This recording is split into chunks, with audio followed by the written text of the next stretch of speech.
भारत चीन के बीच पिछले 15-20 दिनों से बढ़ते तनाव के बीच लाइमलाइट अब भारत की ऐप इकोनॉमी पर आई है। सरकार ने चीन के 59 ऐप्स पर बैन लगाने की क्या बात की। लोग टिकटॉक छोड़ रोपोसो, चिंगारी, ट्रेल जैसी देसी ऐप्स को दनादन डाउनलोड कर रहे हैं। जाहिर है ये पहल देश के एंटरप्रेन्योर्स के लिए एक सुनहरा मौका है अपने टेक्नोलॉजी स्किल्स और इनोवेटिव माइंडसेट को दुनिया के सामने फिर दिखाने के लिए और भारतीय ग्राहकों को भी एक लोकल ऑप्शन देने के लिए।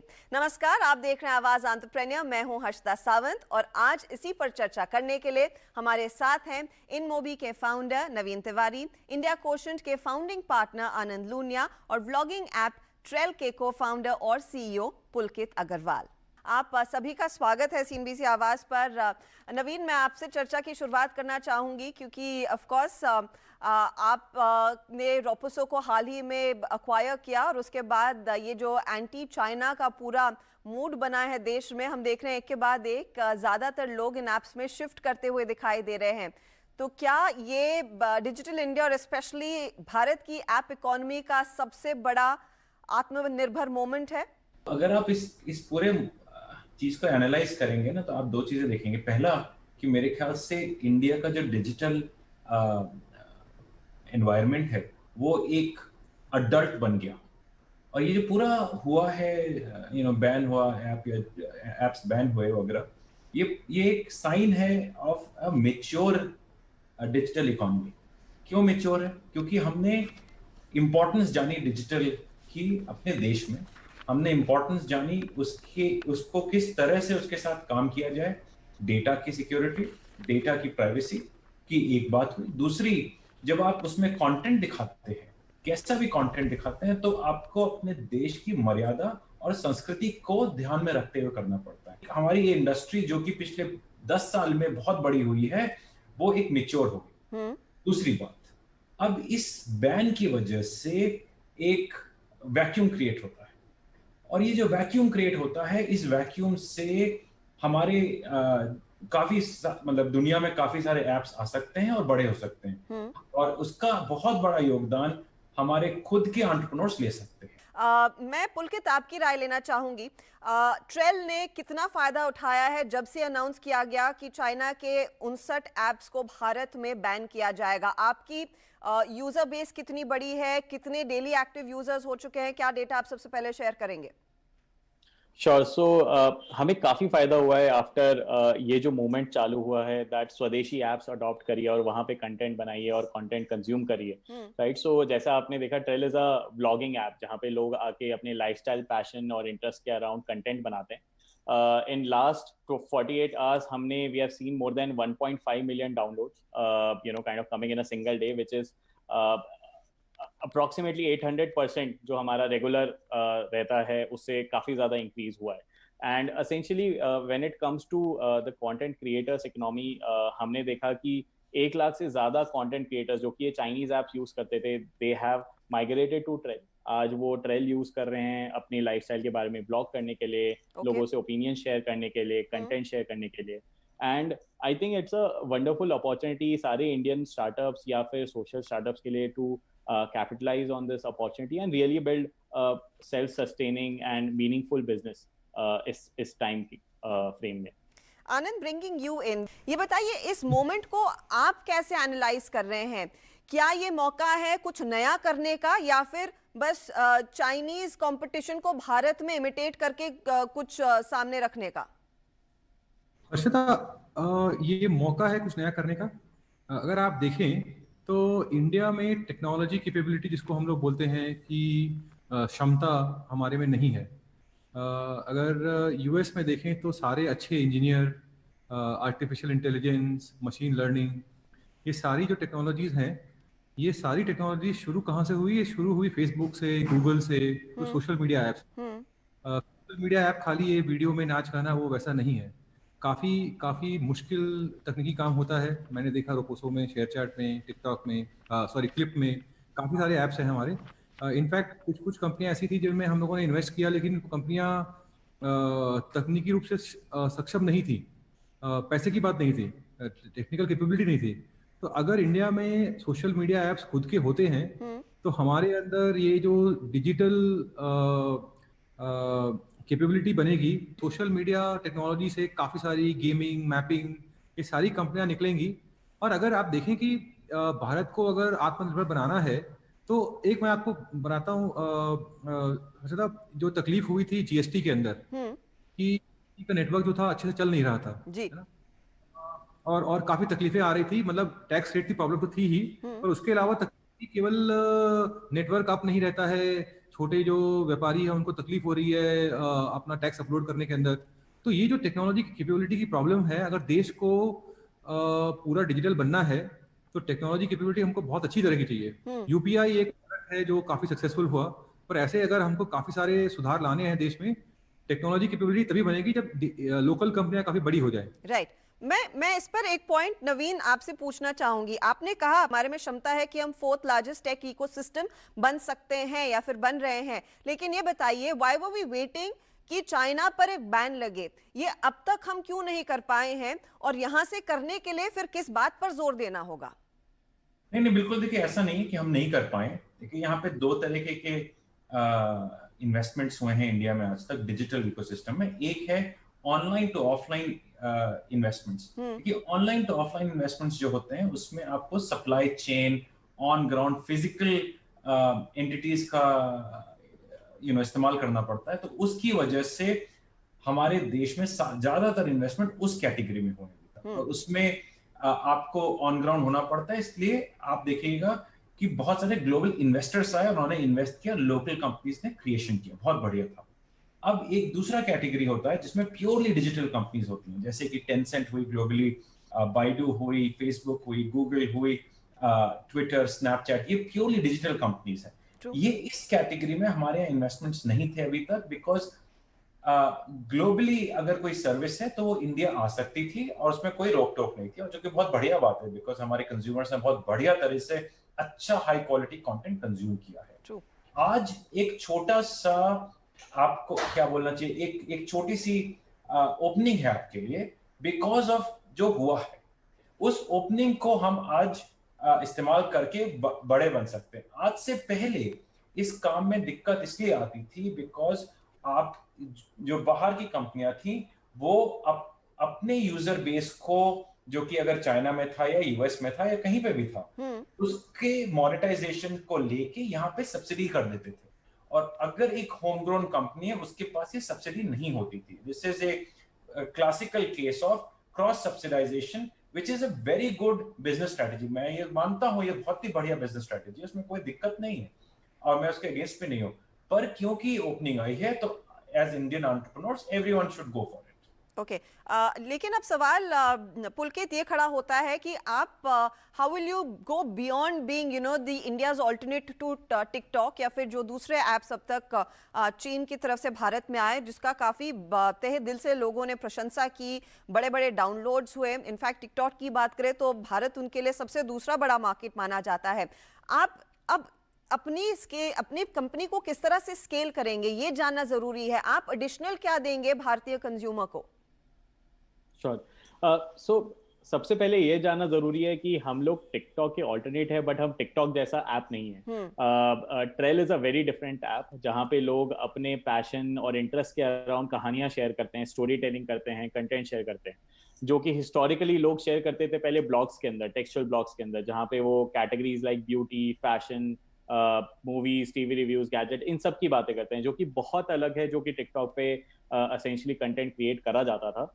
टिकटॉक या फिर किसी भी चाइनीज ऐप के बैन होने के बाद 2 बड़ी चीजें हुई हैं। एक बड़ी चीज की जो हमारे कंटेंट क्रिएटर्स हैं, जो कि बहुत सारा कंटेंट बना रहे थे और लाइवलीहुड बना रहे थे टिकटॉक जैसी ऐप्स को यूज करके, आज उनके पास कोई ऑल्टरनेट नहीं है। They have lost their audience, they have lost their source of income, right. And they are struggling to find another way through which they can get visibility.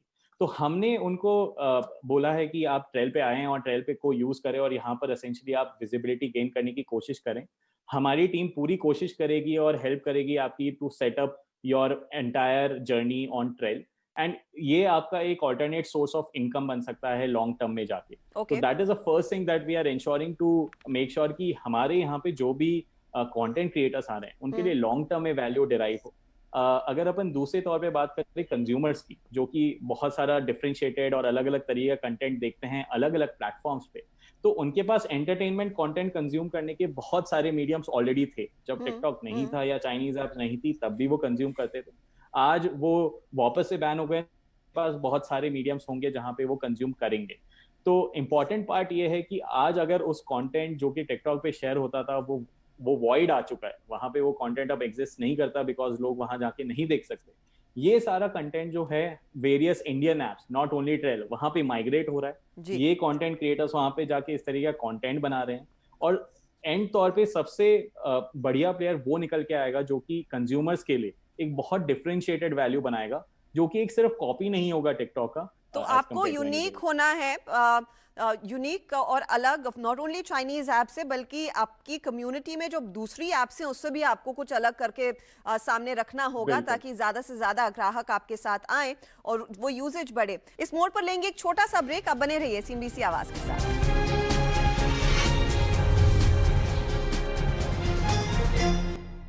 आपका फिर स्वागत है सीएनबीसी आवाज पर। आप देख रहे हैं आवाज एंटरप्रेन्योर। हमारा फोकस है कि भारतीय ऐप इकोसिस्टम में कितना बड़ा मौका है चीन के जो 59 ऐप्स बैन किए हैं सरकार ने। हमारे साथ इस चर्चा में है नवीन तिवारी, आनंद लूनिया और पुलकित अग्रवाल।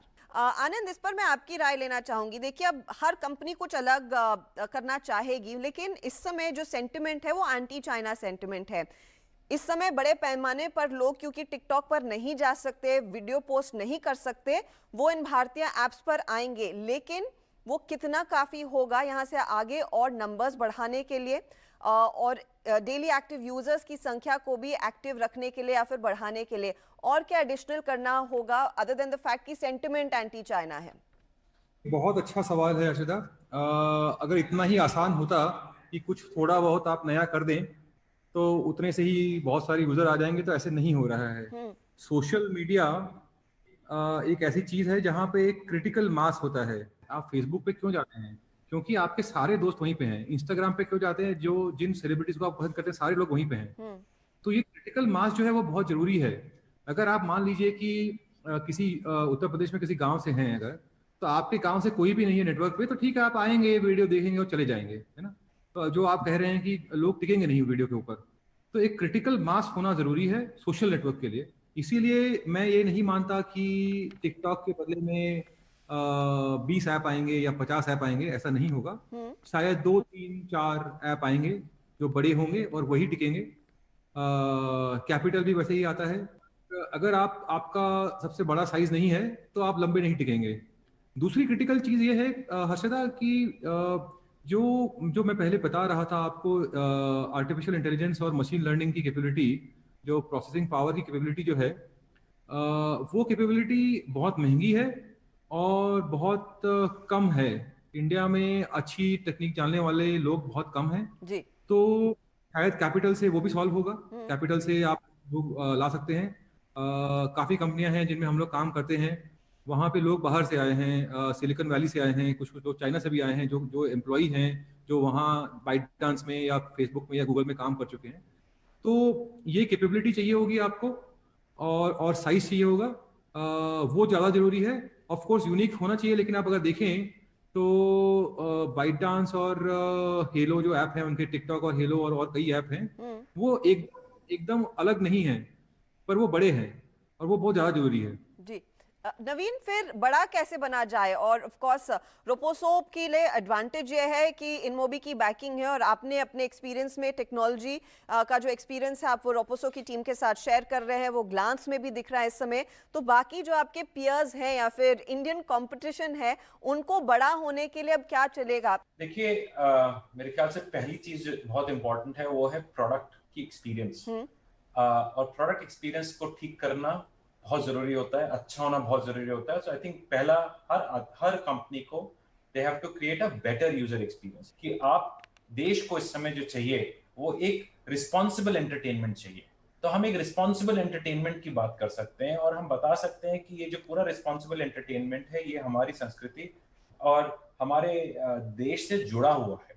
ये एक बहुत बड़ी अपॉर्चुनिटी है, तो इसको तो कोई और मैच नहीं कर सकता है। अगर आप देश में हैं तो आप ही मैच कर सकते हैं। तो ये बात हुई कि आप प्रोडक्ट कैसे बड़ा कर सकते हैं। दूसरा, इसी सिमिलर उसमें हम ट्रस्ट की बात कर सकते हैं। देखिए, सबसे बड़ा इशू क्या हुआ अभी ये कि किसी वजह से ट्रस्ट ब्रेक हुआ है कंज्यूमर के साथ। बहुत इंपॉर्टेंट है कि हम वो ट्रस्ट को वापस लेकर आए और उनको बताएं कि उनके डेटा के साथ क्या हो रहा है, क्यों हो रहा है, और हम उनके डेटा को किस तरह से सेफ रखते हैं, उनके एनवायरनमेंट को कैसे सेफ रखते हैं। तो ट्रस्ट की बहुत बड़ी जरूरत है मेरे ख्याल से। तो दो चीजें हुई। तीसरी चीज जो है वो कि ये अपॉर्चुनिटी, जैसे मैंने पहले बोला, आप सबके पास है। हम खुद बैकिंग दे सकते हैं रोपोसो की ग्रोथ को देख के मैं 10-12 साल से कंपनी चला रहा हूँ। जिस तरह की रोपोसो की ग्रोथ देखी है मैंने इतने शॉर्ट पीरियड में, पिछले 6 हफ्ते में रोपोसो काफी ग्रो किया, ऑलमोस्ट मेरे ख्याल से 10 गुना ग्रो कर गया है। और पिछले 60 घंटे में ग्रोथ तो बहुत ज्यादा है। तो इस लेवल की ग्रोथ को का आपके ऊपर बहुत बड़ी रिस्पॉन्सिबिलिटी बन जाती है। और अभी हमारे हाथ में यह है कि देश को एंटरटेनमेंट देना जरूरी है। वो उन्होंने पिछले 1 से 2 साल में काफी यूज्ड टू हो गए थे, तो देश को वापस एंटरटेनमेंट देना जरूरी है। और जो कलाकार लोग थे, जितने क्रिएटर्स थे, उनकी रोजगारी भी थी इसमें। तो ये 2 चीजें हमारे लिए बहुत इंपॉर्टेंट हो गई हैं, जिसकी वजह से हम उसको काफी बैकिंग दे रहे हैं और मेक श्योर कर रहे हैं कि ये कोई गैप क्रिएट ही नहीं हो मार्केट में। इनफैक्ट हमने अपनी टीम तिगनी कर दी है पिछले 60 घंटे में, जस्ट टू मेक श्योर कि कोई भी एक्सपीरियंस में गैप नहीं आना चाहिए। और हम काफी सारे प्रोग्राम्स अगले 1 से 2 हफ्ते में निकालेंगे जो क्रिएटर्स के लिए होंगे, जो उनको बताने के लिए कि आप चिंता नहीं करिए, आपकी रोजगारी, आप जिस तरह से आप अपनी क्रिएटिविटी दिखाते थे, आप दिखाते रहिए। हम उससे बेहतर प्रोडक्ट आपको दिया हुआ है हमने, आप उसको ट्राई करिए और आप देखेंगे कि कितना बढ़िया होगा। तो मेरे ख्याल से देश तैयार है। हमको सिर्फ आगे बढ़ के उनको एक अच्छा प्रोडक्ट दिखाना है और मेक श्योर करना है कि उनके एक्सपीरियंसेस बहुत बढ़िया रहें। आई थिंक बाकी तो सब टेक केयर हो जाए। ओके, एक्सपीरियंसेस बेहतर करने के लिए ट्रेल क्या करेगा? पुलकित, आपसे सवाल ये है, देखिए एक चीज थी कि टिकटॉक के पास एक बहुत बड़ा पूल था कैपिटल का, बड़े पैमाने पर इनके पास फंड्स थे ताकि वो एड्स पर खर्च कर सके, मार्केटिंग पर खर्च कर सके, इन्फ्लुएंसर्स को ऑनबोर्ड करने के लिए खर्च कर सके। अब आपने सिकोया के सर्ज प्रोग्राम में हिस्सा लिया, आपके हाथ फंड्स लगे, लेकिन आप इस समय किस बात पर फोकस करेंगे? पैसा कहां खर्च करेंगे? इन्फ्लुएंसर्स को ऑनबोर्ड करने के लिए ताकि वो जिंग फैक्टर आपके ऐप में भी आए, या फिर अपने टेक्नोलॉजी को और स्ट्रीमलाइन करने के लिए और कटिंग एज करने के लिए? वो एक बड़ा चैलेंज रहेगा इस समय ट्रेल या फिर किसी भी दूसरे प्लेयर के लिए। डेफिनेटली किसी भी प्लेयर के लिए टेक्नोलॉजी एक बड़ा चैलेंज होता है सॉल्व करने के लिए। हमारी टेक टीम बहुत स्ट्रांग रही है शुरू से ही, और उन्होंने काफ़ी ऐसे सिस्टम्स बनाए हैं जो कि स्केलेबल हैं किसी भी यूज़र essentially डाउनलोड या स्केल के अकॉर्डिंग। तो I think we have already invested a lot in technology to make sure that we have superior experience for the users regardless of scale, and we will continue to double down on that. The other thing, जो दूसरी चीज है जिसपे हम focus करेंगे बहुत ज्यादा, is कि हम कैसे एक सुपीरियर एक्सपीरियंस अपने कंटेंट क्रिएटर्स को लाकर उन्हें ग्रूम कर और उन्हें बताकर कि ट्रेल किसके लिए स्टैंड करता है। और वैसा अगर डिफरेंशिएटेड कंटेंट और डिफरेंशिएटेड एक्सपीरियंस आप बनाएंगे तो प्लेटफॉर्म पे ऑटोमेटिकली ज्यादा से ज्यादा कंज्यूमर्स आना चाहेंगे और उसे कंज्यूम करना चाहेंगे। देखिए, before this Chinese ban, apps ban, trail पिछले 1 साल के अंदर 25x ग्रोथ लेकर आया है। तो ऐसा नहीं था कि हम लोग ग्रो स्लोली कर रहे थे, हम ग्रो फास्ट ही कर रहे थे। Correct. It was just a matter of time कि हमें विजिबिलिटी एरिना में आने में थोड़ा सा वक्त लगना। तो अभी 25x की रफ्तार और कितनी बढ़ने वाली है? Are you looking at 100x? Absolutely, there is a high possibility कि हम लोग 100x kind of growth trajectory देख सकते हैं। और हम ऑलरेडी देख रहे हैं कि आज हमारे पास जिस पेस से या वेलोसिटी से जो डाउनलोड्स आ रहे हैं और यूजर्स आ रहे हैं प्लेटफॉर्म पे, वो ऑलरेडी 10x हो चुका है from what we used to generally get. तो आई एम श्योर कि दीज आर द टाइम्स जहां पे हम फोकस रहेंगे जो हम अच्छे से करते थे उस पे, जो कि है टेक्नोलॉजी। वेरी क्विकली एक और सवाल है आपसे, क्या आपको और फंड्स की जरूरत होगी ये स्केल अचीव करने के लिए, एक्सेलरेट करने के लिए कारोबार को? और Absolutely. This is a golden opportunity for any kind of funds to really harness maximum value from a startup wherein they could invest in. And we already have a lot of investors who have been interested to invest in Trell. And we are essentially proceeding towards another round closure जो कि हमें fuel करेगा Okay. towards growing this to the next stage. That's good to hear. नवीन, आखिरी सवाल आपसे, आपने रोपोसो को acquire किया, बाकी कई सारे एप्स हैं जो शायद रोपोसो को कॉम्प्लीमेंट कर सकते हैं. Are you looking at another acquisition जहां पर आप शायद और निवेश या फिर एक सिर्फ निवेशक मेंटोर के तौर पर आए ऑन बोर्ड? मैं दो चीजें बताऊंगा आपको इसमें. देखिए, पहली तो बिल्कुल मैं और भी एप्स देख रहा हूँ, बात कर रहा हूँ लोगों से, काफी इंटरेस्टेड हूँ देखने में कि हम और कौन सी ऐसी सर्विस है जो कि हम लॉन्च कर सकते हैं जहाँ पे गैप है. पहला. दूसरा है कि मैं रोपोसो के ही दायरे में बात करूंगा. सोशल वीडियो कैटेगरी में दो तीन और भी दूसरे एप्स हैं जी. मेरा एक्चुअली मानना ये है कि ये समय एक दूसरे से compete करने का नहीं है. ये समय एक्चुअली साथ में चलने का है. और मैं तो आपके चैनल के थ्रू आउटरीच भी करने को तैयार हूँ उन अदर दूसरे एप्स से जो कि मार्केट में है. हो सकता है रोपोसो से compete करते हो, बट हम साथ में मैं अपनी टेक्नोलॉजी देने को तैयार हूँ टू हेल्प देम. जिस भी तरह से उनको मदद चाहिए देने को तैयार हूँ. बिकॉज आई थिंक आज की तारीख में साथ चल के जो हम सब गेन करेंगे उसकी वैल्यू कहीं ज्यादा है वर्सेस हम एक दूसरे से compete करें. तो एक ओपन इनविटेशन है पुलकित, लोहा गरम है, हथौड़ा मार दीजिए. एक ओपन इनविटेशन नवीन तिवारी की ओर से आया है कि टेक्नोलॉजी में जो भी मदद चाहिए वो देने को तैयार हैं. बाकी पेयर्स को भी बहुत बहुत शुक्रिया आप तीनों का हमारे लिए समय निकालने के लिए. It's always a pleasure speaking to you Naveen. Anand धन्यवाद, और Pulkit all the very best आने वाले महीनों के लिए. तो एक बहुत ही दिलचस्प मौका इन सभी कंपनियों के लिए. अब देखना यही है कि यहाँ से आगे कितनी और रफ्तार और कितनी उड़ान ये भरते हैं. इसी के साथ आवाज एंटरप्रेन्योर में इस हफ्ते इतना ही. नमस्कार.